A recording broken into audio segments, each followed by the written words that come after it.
আমরা সাধারণ মানুষ যারা আছি, প্রতিটি ক্ষেত্রে আমরা জন্ম থেকে শুরু করে মৃত্যু পর্যন্ত মুসলমানদের যত কাজ আছে সকল কাজে উলামায়ে কেরামদের পরামর্শ নিয়ে তারা যেভাবে সাজেস্ট করে, যেভাবে সাজেশন দেয় আমরা সেভাবে আমরা তা মেনে চলি, ঠিক কিনা? তেমনি ভাবে আজকে আরেকটি কথা, রাজনীতি এটাও ইসলামের একটি ইবাদত। নামাজ যেমন ইসলামের একটি ইবাদত, রোজা যেমন ইবাদত, হজ যেমন ইবাদত, যাকাত যেমন ইবাদত, উলামায়ে কেরামের পরামর্শ অনুযায়ী করি। উলামায়ে কেরামরা যেভাবে রোজা রাখতে বলে সেভাবে আমরা রোজা রাখি, যেভাবে নামাজ পড়তে বলে সেভাবে নামাজ পড়ি, যেভাবে হজ আদায় করতে বলে সেভাবে হজ আদায় করি, যেভাবে যাকাত দিতে বলে সেভাবে যাকাত দিই।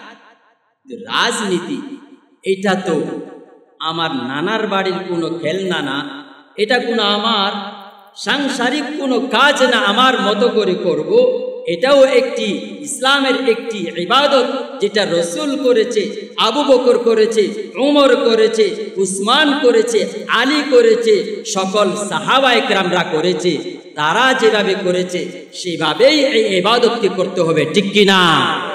এটাকে যদি আমার মন মতো করি তাহলে আমি ইসলামের মতো করে, উলামায়ে কেরামদের কথা মতো করে এই রাজনীতিকে পালন করলাম নাকি পালন করলাম না?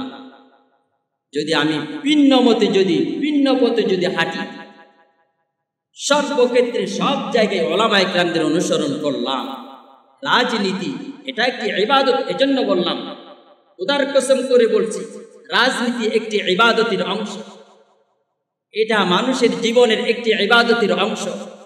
সুতরাং এ সম্পর্কে উলামায়ে কেরামদের কাছ থেকে সাজেশন নিয়ে আপনাকে পথ চলতে হবে। আপনাকে এই ব্যাপারেও উলামায়ে কেরামদের কাছ থেকে সাজেশন নিয়ে যেটা, যেই পথ, যেই নীতি, যে আদর্শ উলামায়ে কেরামরা বলে দেই, ওই পথ, ওই নীতি আপনাকে গ্রহণ করতে হবে। ভিন্ন পথ, ভিন্ন নীতি, ভিন্ন আদর্শ যদি গ্রহণ করেন সেক্ষেত্রে আপনাকে আল্লাহর আদালতে জবাবদিহি করতে হবে। আল্লাহর নবী বিশ্বনবী সাল্লাল্লাহু আলাইহি ওয়াসাল্লামের পরিষ্কার হাদিস, লা ইউমিনু আহাদুকুম হাত্তা আকুনা হাব্বা ইলাইহি মিন ওয়ালিদিহি ওয়া ওয়ালাদিহি ওয়ান নাসি আজমাইন। কোন ব্যক্তি ততক্ষণ পর্যন্ত পরিপূর্ণ কামিল মুমিন হবে না যতক্ষণ পর্যন্ত কোন ব্যক্তি তার সন্তানাদি, তার স্ত্রী, তার মাতা পিতা, তার আত্মীয় স্বজন, বন্ধু বান্ধব, তার দল, তার গোষ্ঠী, তার ব্রাদর, তার জাতি, তার দেশীয় মানুষ থেকে সব থেকে বেশি আমি নবীকে মুহাব্বত করবে না, ভালোবাসবে না। আমরা সকলেই জানি রাজতন্ত্র, সমাজতন্ত্র, গণতন্ত্র এগুলি সবগুলি ইসলাম সমর্থন করে না। তেমনি ভাবে কমিউনিজম, সাম্যবাদ, ক্যাপিটালিজম, পুঁজিবাদ, সেকুলারিজম, ধর্ম নিরপেক্ষতাবাদকেও ইসলাম সমর্থন করে না। তেমনি ভাবে জাতীয়তাবাদ, এটাকেও ইসলাম সমর্থন করে না। বানিয়ে বলছে না, হাদিস থেকে বলছে। আল্লাহর নবী বিশ্বনবী সাল্লাল্লাহু আলাইহি ওয়াসাল্লামের হাদিস, রাজতন্ত্র, সমাজতন্ত্র, গণতন্ত্র, কমিউনিজম, ক্যাপিটালিজম, সেকুলারিজমকে যেমন ইসলাম সমর্থন করে না, ধর্ম নিরপেক্ষতাবাদকে যেমন ইসলাম সমর্থন করে না, জাতীয়তাবাদকে ইসলাম সমর্থন করে না। আমি আবার এই জাতীয়তাবাদকে বলছি না, জাতীয়তাবাদ এটার অর্থ কি, এটাকে ইসলাম কি বলে এটার কথা বলছি। ক্বালা রাসূলুল্লাহ সাল্লাল্লাহু আলাইহি ওয়াসাল্লাম, মিশকাত শরীফের 271 এবং 73 নম্বর হাদিস। কত নম্বর হাদিস? মিশকাত শরীফের 71 এবং 73 নম্বর হাদিস। আবু দাউদ শরীফের মধ্যে হাদিসটি এসেছে। আবু দাউদ শরীফ থেকে মিশকাত শরীফের মধ্যে হাদিসটি আনা হয়েছে। 71 এবং 73 নম্বর হাদিসে এসেছে, ক্বালা রাসূলুল্লাহ সাল্লাল্লাহু আলাইহি ওয়াসাল্লাম, লাইসা মিন্না মান দাআ ইলা আসাবিয়াতিন ওয়া লাইসা মিন্না মান কাতালা আসাবিয়াতান ওয়া লাইসা মিন্না মান মাতা আলা আসাবিয়াতিন। আল্লাহর নবী বিশ্বনবী সাল্লাল্লাহু আলাইহি ওয়াসাল্লাম বলেন, যে ব্যক্তি, ওই ব্যক্তি আমার উম্মতের অন্তর্ভুক্ত নয় যে জাতীয়তাবাদের দিকে মানুষকে আহ্বান করে, ওই ব্যক্তিও আমার উম্মতের অন্তর্ভুক্ত নয় যে ব্যক্তি জাতীয়তাবাদের উপর উদ্বুদ্ধ হয়ে যুদ্ধ করে, ওই ব্যক্তিও আমার অন্তর্ভুক্ত নয় যে ব্যক্তি জাতীয়তাবাদের উপর মৃত্যুবরণ করে। হাদিস বলছি, আল্লাহর নবী বললেন, জাতীয়তাবাদের দিকে যে মানুষকে আহ্বান করে সে আমার উম্মত না, জাতীয়তাবাদের আদর্শের উপর উদ্বুদ্ধ হয়ে যে যুদ্ধ করে সেও আমার উম্মত না, যে ব্যক্তি জাতীয়তাবাদের আদর্শের উপর মৃত্যুবরণ করে সেও আমার উম্মত না। এবার জানতে হবে জাতীয়তাবাদ কাকে বলে। জাতীয়তাবাদ হলো স্বগোষ্ঠী, স্বজাতি, স্বদল, ভালো করুক বা মন্দ করুক, ন্যায় করুক বা অন্যায় করুক, তাদের পক্ষপাতিত্ব করা, তাদেরকে সমর্থন করা। যেমন আমার গোষ্ঠী, আমার জাতি, আমার দল ন্যায় করুক বা অন্যায় করুক, ভালো করুক বা মন্দ করুক, জুলুম করুক বা অন্যায় করুক, সর্বক্ষেত্রে তাদের পক্ষপাতিত্ব করা, এটাকে বলা হয় জাতীয়তাবাদ। আজকে যারা জাতীয়তাবাদের স্লোগান দেয় তারা নিজেরাই তো বলে আমরা জাতীয়তাবাদী দল এবং আমরা জাতীয়তাবাদকে প্রতিষ্ঠা করতে চাই, যে জাতীয়তাবাদের প্রতি রাসূলের অভিশাপ। আবার জাতীয়তাবাদের আদর্শের নেতা যারা আছে তাদের আদর্শকে বাস্তবায়ন করতে চায়। আরেকটা হাদিস থেকে আমি উদাহরণ দিতে চাই, এটা ইসলাম সমর্থন না করার কারণ। যেমন ব্যবসার বাণিজ্য ওলামায়ে কেরামদের কাছ থেকে আমরা পরামর্শ নিই, কোন ব্যবসা করা যাবে, কোন ব্যবসা করা যাবে না।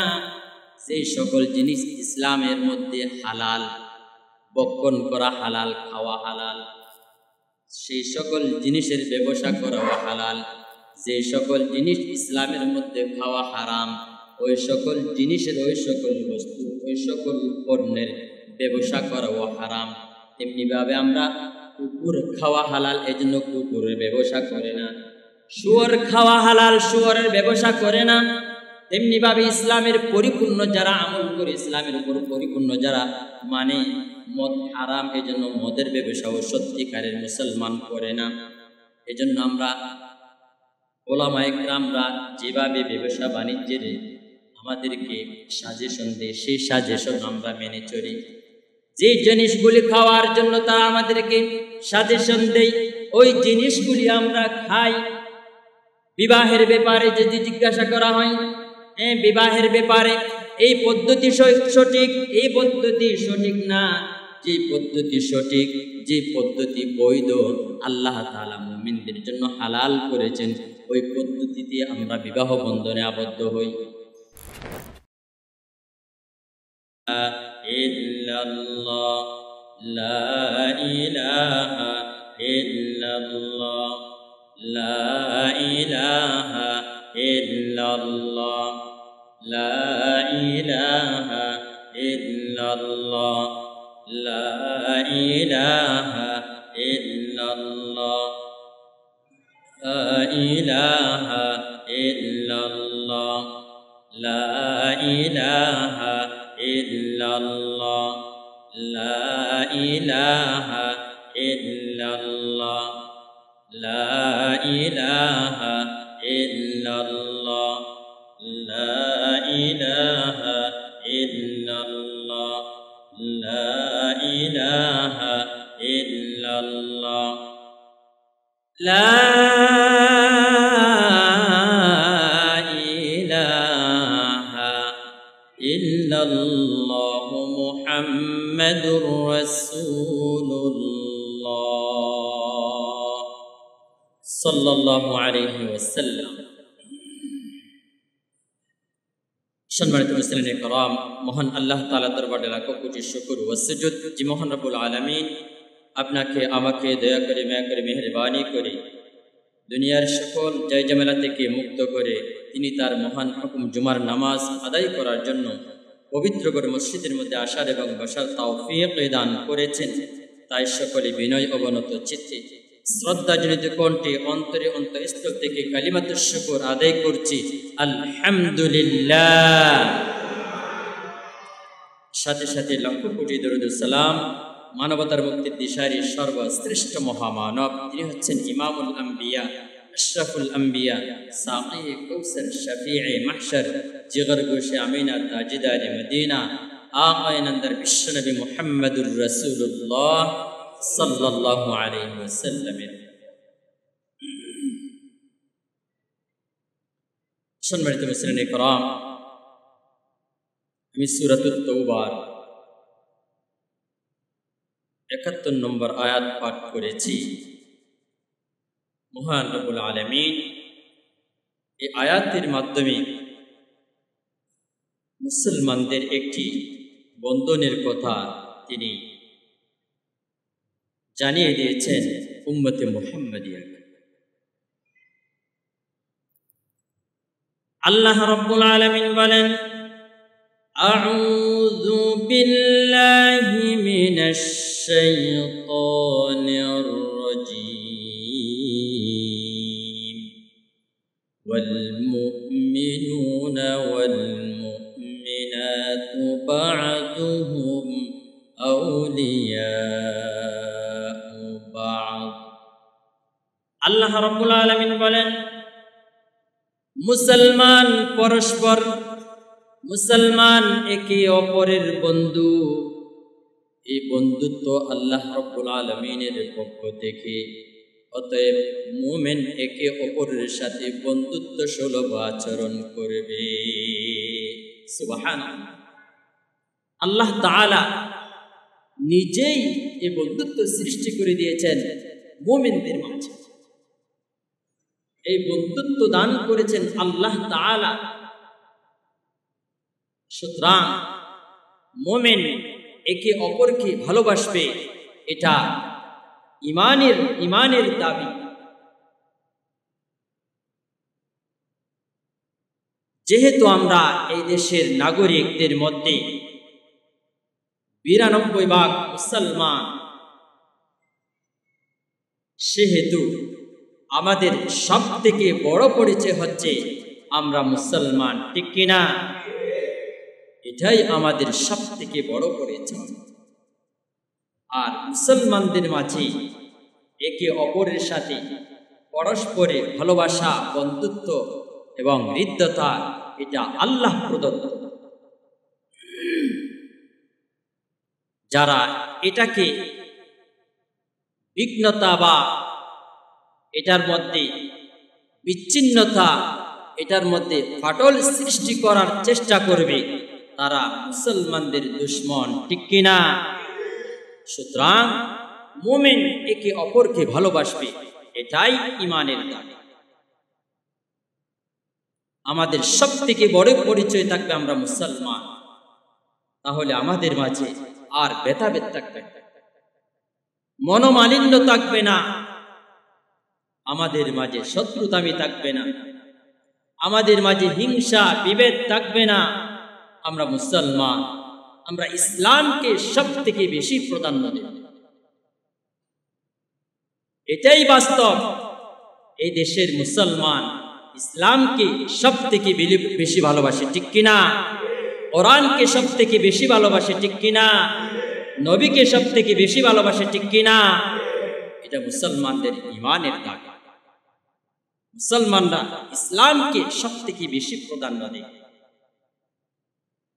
আল্লাহ এবং আল্লাহর রাসূলকে সব থেকে বেশি প্রাধান্য দিবে মুসলমান। এটাই মুসলমানদের ইমানের দাবি। নচেত একজন মুমিন পরিপূর্ণ ইমানের দাবি করতে পারবে না। মুমিন ইমানের পরিচয় দিবে আল্লাহ এবং আল্লাহর রাসূলের ভালোবাসার মাধ্যমে। মুমিন সব থেকে আল্লাহ এবং আল্লাহর রাসূলকে বেশি ভালোবাসবে এবং সর্বক্ষেত্রে ইসলামকে ভালোবাসবে, আল্লাহ এবং আল্লাহর রাসূলের আনুগত্যকে প্রাধান্য দিবে। আল্লাহ তাআলা পবিত্র কালামে পাকের মধ্যে বললেন, আউযু বিল্লাহি মিনাশ শাইতানির রাজীম, কুল আতিউল্লাহা ওয়া আতিউর রাসূল ফাইন তাওয়াল্লাউ ফাইন্নামা আলাইহি ما حمل وعليكم ما حملتم وإن تطيعوا تهتدوا وما على الرسول إلا البلاغ المبين। আল্লাহ তাআলা পবিত্র কালামে পাকের সূরাতুন নূরের 54 নম্বর আয়াতের মাধ্যমে ঘোষণা করেছেন, হে নবী, আপনি বলে দিন আমার বান্দা বান্দীদেরকে তারা যেন আল্লাহ এবং আল্লাহর রাসূলের আনুগত্য করে। যদি তারা রাসূলের আনুগত্য থেকে মুখ ফিরিয়ে নেয় তবে তারা যেন মনে রাখে, হে নবী, তোমার উপর যে দায়িত্ব ন্যস্ত করা হয়েছে এই দায়িত্বের জন্য তুমি নিজেই দায়ী, আর তাদের উপরে যে দায়িত্ব ন্যস্ত করা হয়েছে তাদের সেই দায়িত্বের জন্য তারা দায়ী থাকবে। এবং তারা যদি রাসূলের আনুগত্য করে তবে তারা সুপথ পাবে, তারা সঠিক পথ পাবে। আর তারা যদি মুখ ফিরিয়ে নেয়, হে নবী, তুমি মনে রাখো তোমার কাজ হচ্ছে শুধু পৌঁছে দেয়া। নবীর কাজ শুধু পৌঁছে দেয়া, ঘাড় ধরে ধরে ঈমান গ্রহণ করাতে হবে, হেদায়েত তাদেরকে হেদায়েতের পথে আনতেই হবে। এটা নবীর দায়িত্ব না, হেদায়েতের বাণী পৌঁছে দেয়া এটাই নবীর দায়িত্ব। সুতরাং যারা নবীর আনুগত্য করবে, আল্লাহর আনুগত্য করবে, আল্লাহর আনুগত্য মানে কোরআনের আনুগত্য, নবীর আনুগত্য মানে নবীর হাদিস এবং সুন্নাতের আনুগত্য।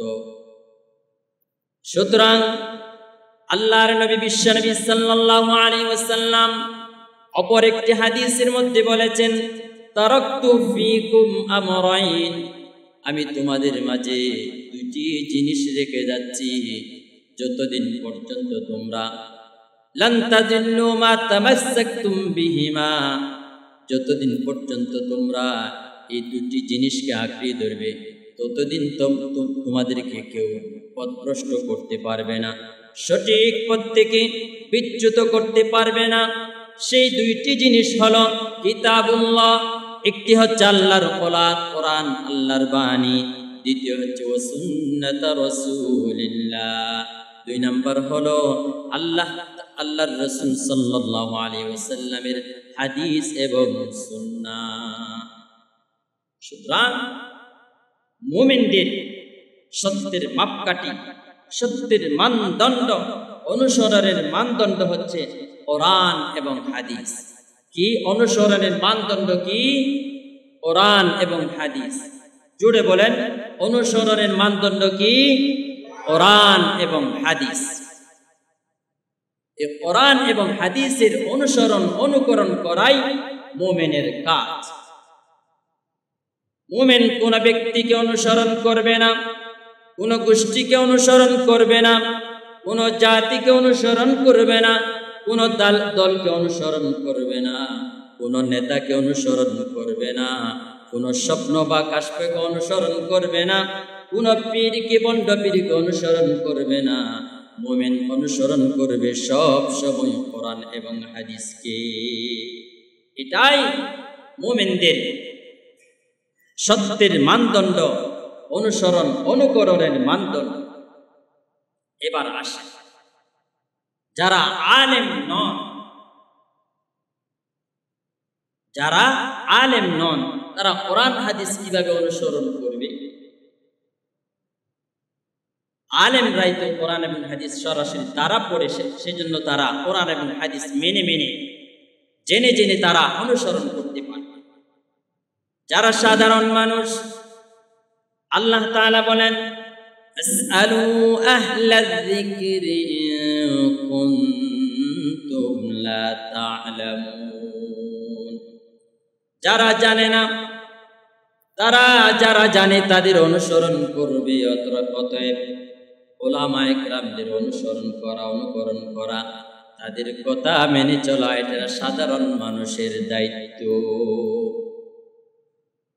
সাধারণ মানুষ বিজ্ঞ, হক্কানি, রব্বানি যারা সুন্নতের পাবন্দি করে, যারা কখনো মিথ্যা, ধোঁকাবাজি, মানুষের সাথে প্রতারণা, চুরি, ডাকাতি, টেন্ডারবাজি, চাঁদাবাজি, মুনাফিকি, ধোঁকাবাজির সাথে কখনো সম্পৃক্ত হয় নাই, সাধারণ মানুষ ওই সকল আলেমদেরকে অনুসরণ করবে, অনুকরণ করবে।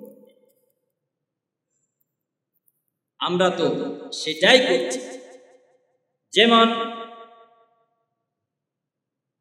আমাদের মধ্যে মুসলমানদের কাজ, আমরা সাধারণত একজন মানুষ জন্মগ্রহণ করলে তাকে কি করবে আমরা জানি না। আর আমরা যখন বললো তাকে, যখন একজন মানুষ জন্মগ্রহণ করবে তখন তার কথা, একজন হক্কানি আলেমের কথা হচ্ছে আল্লাহর রাসূলের সুন্নাহ। একজন ব্যক্তি জন্মগ্রহণ করার পরে তার ডান কানে আযান দেওয়া, বাম কানে ইকামত দেওয়া, এই ব্যাপারে আলেমরা রাসূলের হাদিস থেকে আমাদেরকে যখন শোনায় আমরা সেটার অনুসরণ করি, ঠিক কিনা? আমরা তো তাই করি, তাই না? এরপরে হক্কানি আলেমদেরকে যখন জিজ্ঞাসা করা হয় এরপরে কি করা হবে, তখন হক্কানি উলামায়ে কেরামরা বলেন তখন তাকে, তার বয়স যখন 7 দিন হবে তার আকিকা করবে।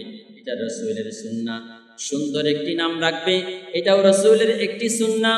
তার 7ম দিনে তার চুলগুলি মুন্ডায়া তার সমপরিমাণ রূপা দান করবে, সাদকা করবে। এই ব্যাপারে যখন আমাদেরকে সাজেস্ট করে, সাজেশন দিয়ে আমরা সেটাই অনুসরণ করি। এরপরে উলামায়ে কেরামদের কাছ থেকে যখন সাজেশন চাওয়া হয় এরপরে কি করা হবে, একজন ব্যক্তির জীবনে যখন তাদের কাছে সাজেশন চাওয়া হয়, তাদেরকে জিজ্ঞাসা করা হয়, তখন তারা বলে যখন একজন ব্যক্তি, একজন সন্তান তার বয়স যখন এমন পর্যায়ে পৌঁছাবে সে কথা বলতে পারবে, তখন তাকে আল্লাহর পরিচয় দাও, রাসূলের পরিচয় দাও। সে যখন কথা বলতে পারবে তাকে ইসলামী শিক্ষা দাও, কোরআন শিক্ষা দাও। এই কোরআন শিক্ষা দিলে তোমাকে, তোমার সন্তান তোমাকে কখনো বৃদ্ধাশ্রমে নিয়ে যাবে না। কোরআন এমন একটি বাণী, কোরআনের মধ্যে আল্লাহ রাব্বুল আলামিন পৃথিবীর সকল জ্ঞান কোরআনের ভিতরে রেখেছেন। সেজন্য ইংরেজিতে একটি বাক্য আছে, teach your children the Holy Quran will be teach your children everything। তুমি তোমার সন্তানকে কোরআন শিক্ষা দাও, কোরআন তোমার সন্তানকে সারা পৃথিবীর জ্ঞান শিক্ষা দিবে, ঠিক কিনা? কোরআনের ভিতরে সকল ধরনের জ্ঞান কোরআনের ভিতরে আল্লাহ তাআলা ভরে দিয়েছেন। আল্লাহ তাআলা বলেন ওয়াতিবিয়ানাল লিকুল্লি শাইইন। এই কোরআন এমন একটি গ্রন্থ যার মধ্যে সকল ধরনের জ্ঞান আল্লাহ তাআলা ভরে দিয়েছে। এমন কোন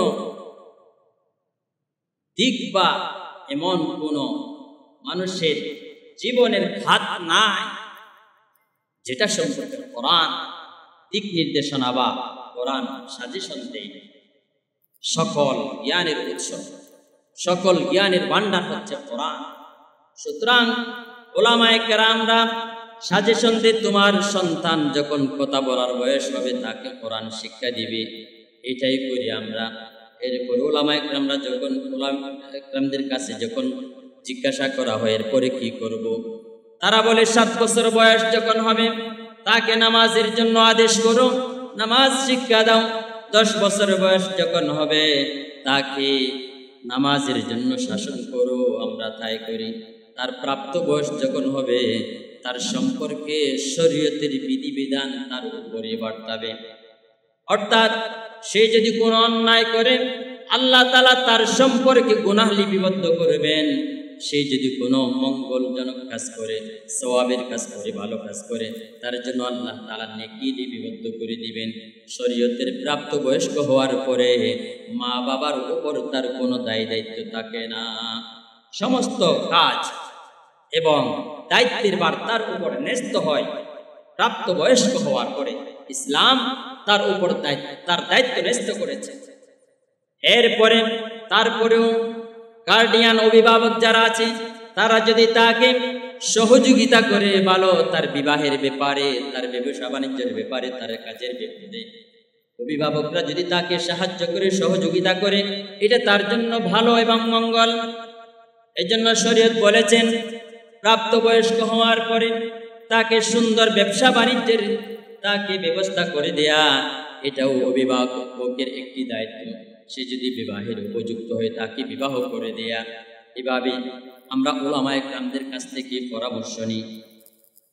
যেমন ব্যবসার বাণিজ্য উলামায়ে কেরামদের কাছ থেকে আমরা পরামর্শ নিই কোন ব্যবসা করা যাবে, কোন ব্যবসা করা যাবে না। সেই সকল জিনিস ইসলামের মধ্যে হালাল, বক্ষণ করা হালাল, খাওয়া হালাল, সেই সকল জিনিসের ব্যবসা করাও হালাল। যে সকল জিনিস ইসলামের মধ্যে খাওয়া হারাম, ওই সকল জিনিসের, ওই সকল বস্তু, ওই সকল পণ্যের ব্যবসা করাও হারাম। তেমনিভাবে আমরা কুকুর খাওয়া হালাল, এজন্য কুকুরের ব্যবসা করে না। শুয়োর খাওয়া হালাল, শুয়োরের ব্যবসা করে না। তেমনিভাবে ইসলামের পরিপূর্ণ যারা আমল করে, ইসলামের উপর পরিপূর্ণ যারা মানে মদ হারাম, এজন্য মদের ব্যবসাও সত্যিকারের মুসলমান করে না। এজন্য আমরা উলামায়ে কেরামরা যেভাবে ব্যবসা বাণিজ্যের আমাদেরকে সাজেশন দেয়, সেই সাজেশন আমরা মেনে চলি। যে জিনিসগুলি খাওয়ার জন্য তারা আমাদেরকে সাজেশন দেয়, ওই জিনিসগুলি আমরা খাই। বিবাহের ব্যাপারে যদি জিজ্ঞাসা করা হয়, বিবাহের ব্যাপারে এই পদ্ধতি সঠিক, এই পদ্ধতি সঠিক না, যে পদ্ধতি সঠিক, যে পদ্ধতি বৈধ, আল্লাহ তাআলা মুমিনদের জন্য হালাল করেছেন, ওই পদ্ধতিতে আমরা বিবাহ বন্ধনে আবদ্ধ হই। তেমনিভাবে মৃত্যুর পরে উলামায়ে কেরামদের ব্যাপারে যে মতামত, যেই পরামর্শ, সেই পরামর্শে আমরা গ্রহণ করি।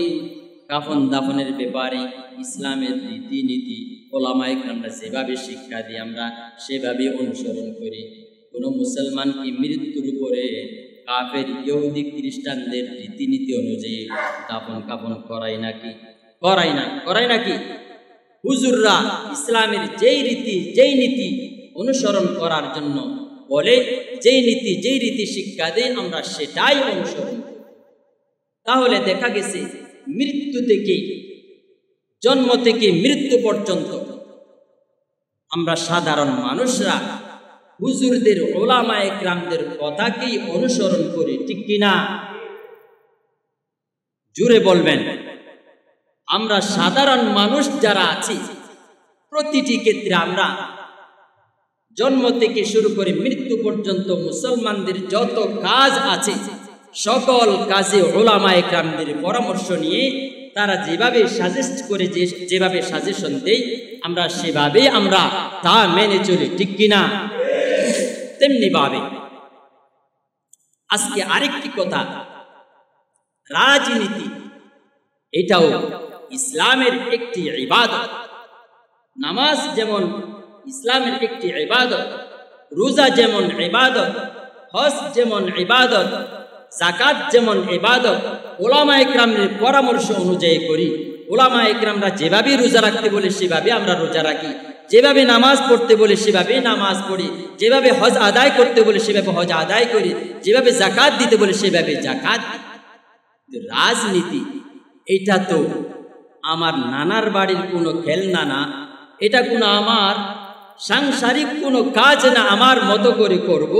এটাও একটি ইসলামের একটি ইবাদত, যেটা রসুল করেছে, আবু বকর করেছে, উমর করেছে, উসমান করেছে, আলী করেছে, সকল সাহাবায়ে কেরামরা করেছে। তারা যেভাবে করেছে সেভাবেই এই ইবাদতকে করতে হবে, ঠিক কিনা? এটাকে যদি আমার মন মতো করি তাহলে আমি ইসলামের মতো করে উলামায়ে কেরামদের কথা মতো করে এই রাজনীতি কি পালন করলাম নাকি পালন করলাম না?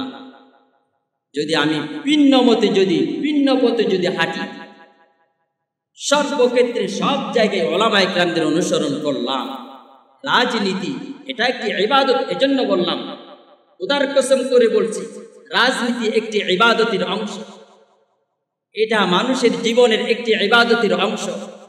সুতরাং এ সম্পর্কে উলামায়ে কেরামদের কাছ থেকে সাজেশন নিয়ে আপনাকে পথ চলতে হবে। আপনাকে এই ব্যাপারেও উলামায়ে কেরামদের কাছ থেকে সাজেশন নিয়ে যেটা, যে পথ, যেই নীতি, যে আদর্শ উলামায়ে কেরামরা বলে দেই, ওই পথ, ওই নীতি আপনাকে গ্রহণ করতে হবে। ভিন্ন পথ, ভিন্ন নীতি, ভিন্ন আদর্শ যদি গ্রহণ করেন, সেক্ষেত্রে আপনাকে আল্লাহর আদালতে জবাবদিহি করতে হবে। শুধু তাই না, একটু পর আমি বলছি সে ব্যাপারে, কারণ এ ব্যাপারে যদি আমি আপনাদেরকে সাজেশন না দিই, কাল কিয়ামতের ময়দানে আল্লাহর আদালতে আমাকে জবাবদিহি করতে হবে। সুতরাং আমি আমার জায়গা থেকে সব সময় কোরআন এবং হাদিসের সঠিক কথাগুলি আমি বলার চেষ্টা করেছি। কোনো সময় আমি মিথ্যা বানাও কিসসা কাহিনী আপনাদের সামনে বলিও নাই, বলার চেষ্টাও করি নাই, করবও না ইনশাআল্লাহ।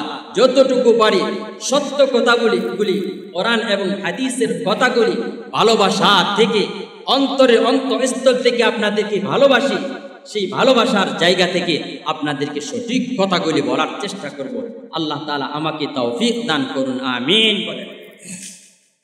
সুতরাং আমরা সকল ক্ষেত্রে উলামায়ে কেরামদের কথা শুনি এবং আল্লাহ তাআলার নির্দেশ সেইটা যে তোমরা যারা জানো না, তারা যারা জানে তাদের অনুকরণ করো। এখন কথা হচ্ছে কোনটা সঠিক কোনটা বেঠিক আমরা কিভাবে বলব? উলামায়ে কেরামদের মাঝেও তো অনেক রকমের কথাবার্তা বলে, এরকম আছে না নাই? কোন হুজুর এই কথা বলে, কোন হুজুর ওই কথা বলে, কোন হুজুরের কথা সত্য আর মিথ্যা আমরা কিভাবে বুঝব? আল্লাহর নবী বিশ্বনবী সাল্লাল্লাহু আলাইহি ওয়াসাল্লাম এই ব্যাপারেও সঠিক সমাধান দিয়েছেন। আমার উলামায়ে কেরামদের মাঝে দেখবা তাদের মধ্যেও ভুল ত্রুটি হয়, তাদের মধ্যেও ভুল ত্রুটিওয়ালা মানুষ আছে, আলেম আছে, ভুল বলনেওয়ালা আলেম আছে, ভুল পথ দেখাবে এরকম আলেম আছে। তবে মনে রেখো, ইন্নামা ইয়াখশাল্লাহা মিন ইবাদিহিল উলামা। আল্লাহ তাআলা পরিষ্কার ভাষায় বললেন, আমার বান্দাদের মাঝে সব থেকে বেশি ভয় করে উলামায়ে কেরামগণ। আমার বান্দাদের মাঝে সব থেকে আমাকে বেশি ভয় করে কারা? আলেমরা। সুতরাং আলেমদের মধ্যেও ভুল ভ্রান্তি থাকবে, ভুল বলনেওয়ালা থাকবে, তবে দেখবা অধিকাংশ উলামায়ে কেরামদের ঐকমত্য কোন দিকে, কোন পথে, কোন আদর্শের দিকে। অধিকাংশ উলামায়ে কেরাম, হাদিসের মধ্যে এসেছে, অধিকাংশ উলামায়ে কেরামের কথা কেন বলছি? আল্লাহর নবী বিশ্বনবী সাল্লাল্লাহু আলাইহি ওয়াসাল্লামের হাদিসে কুদসিতে আল্লাহ তাআলা বলেছেন, আমার উম্মতের উলামায়ে কেরামদের অধিকাংশরা কখনো ভুল পথে, ভুল মতে, ভুল নীতিতে ঐক্যবদ্ধ হবে না। এটাই আল্লাহ তাআলার ঘোষণা যে আলেমদের বিশাল বড় দল কখনো মিথ্যার উপর, ভুল নীতিতে, ভুল আদর্শে, ভুল পথে পরিচালিত হবে না। দু একজনের ভুল করতে পারে, দু একজন ভুল বলতে পারে। সুতরাং যদি 1,00,000 আলেম থাকে, সেখানে যদি 99,500 জন যদি এক পথে থাকে আর 500 জন যদি আরেক পথে থাকে, কোনটাকে আপনি প্রাধান্য দিবেন? কোনটা সঠিক বলে হাদিসের ব্যাখ্যা অনুসারে আপনি বলবেন? 99,500 জন যেদিকে সেটাই সঠিক, আর 500 জন যদি কি আরেক রকম বলে সেটা কি ভুল প্রমাণিত।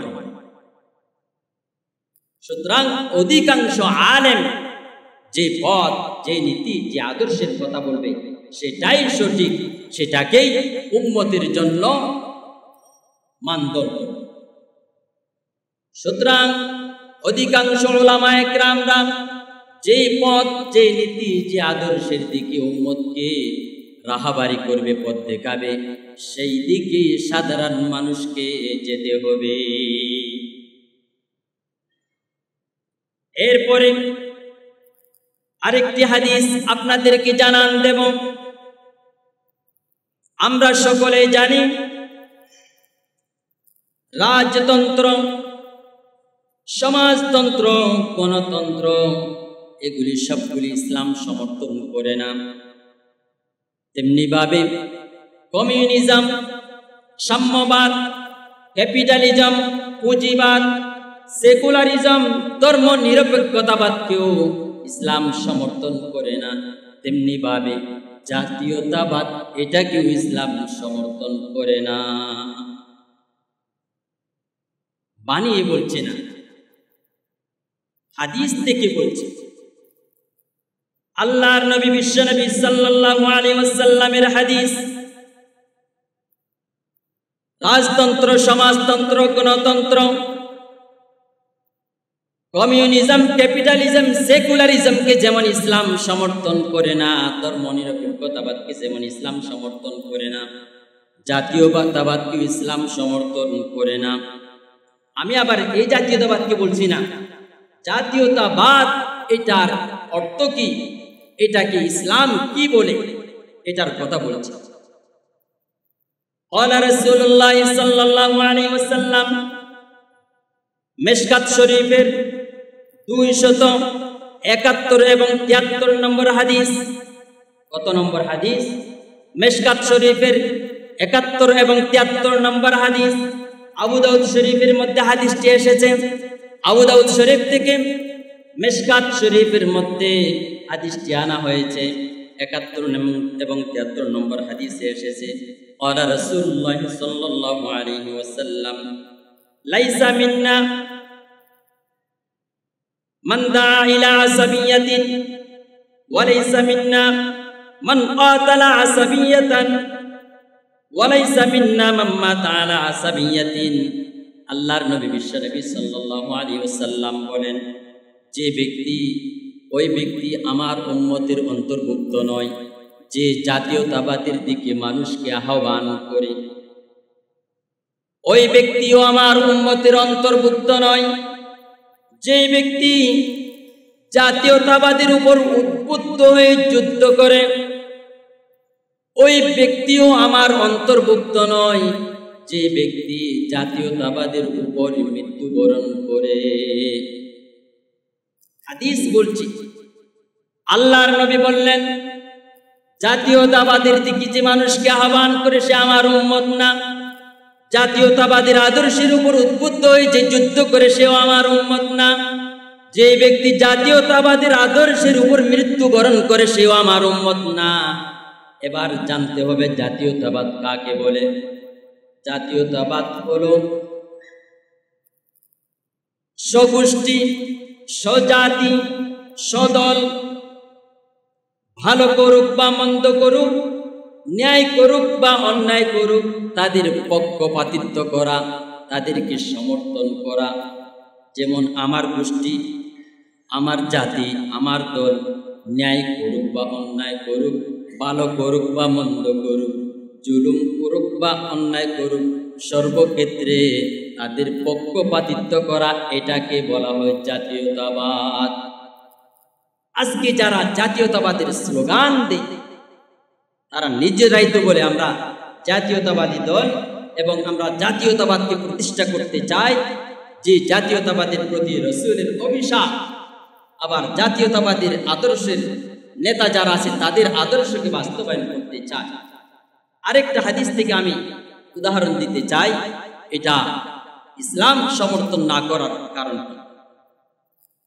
আল্লাহর নবী বিশ্বনবী সাল্লাল্লাহু আলাইহি ওয়াসাল্লামের পরিষ্কার হাদিস, লা ইউমিনু আহাদুকুম হাত্তা আকুনা হাব্বা ইলাইহি মিন ওয়ালিদিহি ওয়া ওয়ালাদিহি ওয়ান নাসি আজমাইন।